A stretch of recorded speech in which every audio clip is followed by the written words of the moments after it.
An American pastor detained in Turkey for 2 years is beginning to readjust to life back here in the United States. Pastor Andrew Brunson was charged with espionage and links to a terrorist organization in 2016. The indictment against the pastor says he worked to convert Kurds to Christianity in order to sow discord in Turkey. He denies any wrongdoing. A Turkish court sentenced him to prison on Friday, but released him on time served. Brunson lived in Turkey for more than 20 years and oversaw a Presbyterian church. President Trump welcomed him to the White House over the weekend, just after his return. Pastor Brunson joins us with his wife, Norine, at the table. We're so glad you're here. So glad you're safe. Welcome home. Thank you. Welcome home, indeed. So you all had gone to fill out some paperwork, and you were arrested and told what? We were told we were a threat to national security and would be deported, but then we waited to be deported, and they didn't. And eventually, well, they kept me for 2 years. And what were you thinking, Andrew, when you're told you're a threat to national security? What were you doing there? Well, we were very shocked because we had spent 23 years working very openly, telling people about Jesus, helping refugees, things like that.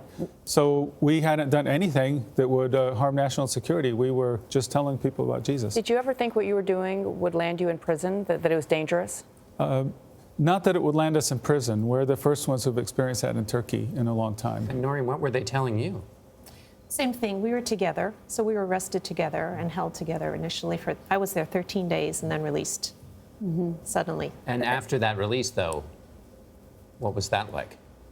A lot of uncertainty, not knowing if I could remain in the country. I wanted to stay with him until this was all done.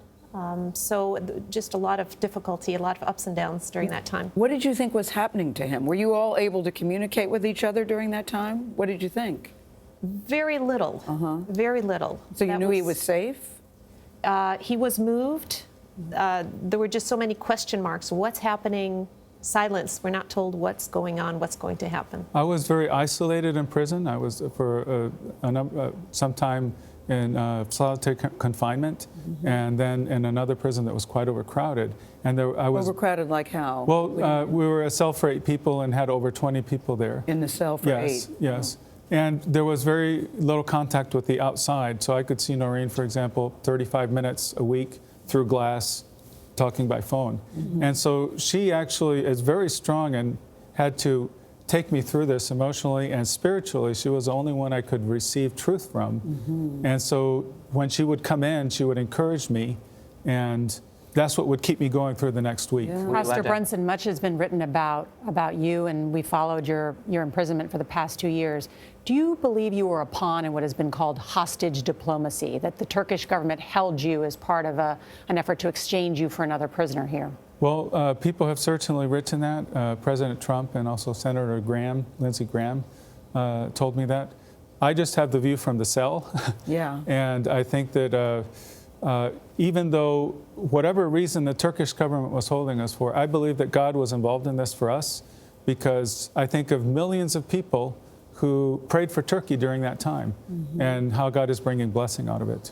Were they interrogating you on a regular basis? Were you beaten while you were in prison? How were you treated? No, I wasn't beaten. The problem is that I wasn't interrogated. So for the first 18 months, I didn't know why I was in prison. Were you allowed to have a Bible? Eventually.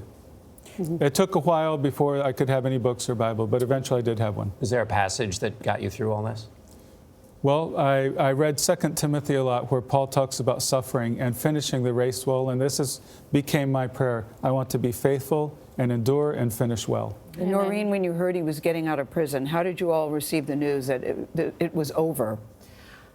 Incredibly relieved. We got on our knees in the courthouse. Didn't care what anybody thought. Yeah, and you have just amazing. 3 children who called Turkey home for so many years. I want to ask you about your experience coming home and meeting with the president in the Oval Office. What was the first thing he said to you? I think he probably said, "Welcome home." And then after that? I don't really remember, but Norine had actually had a dream about praying for the president before.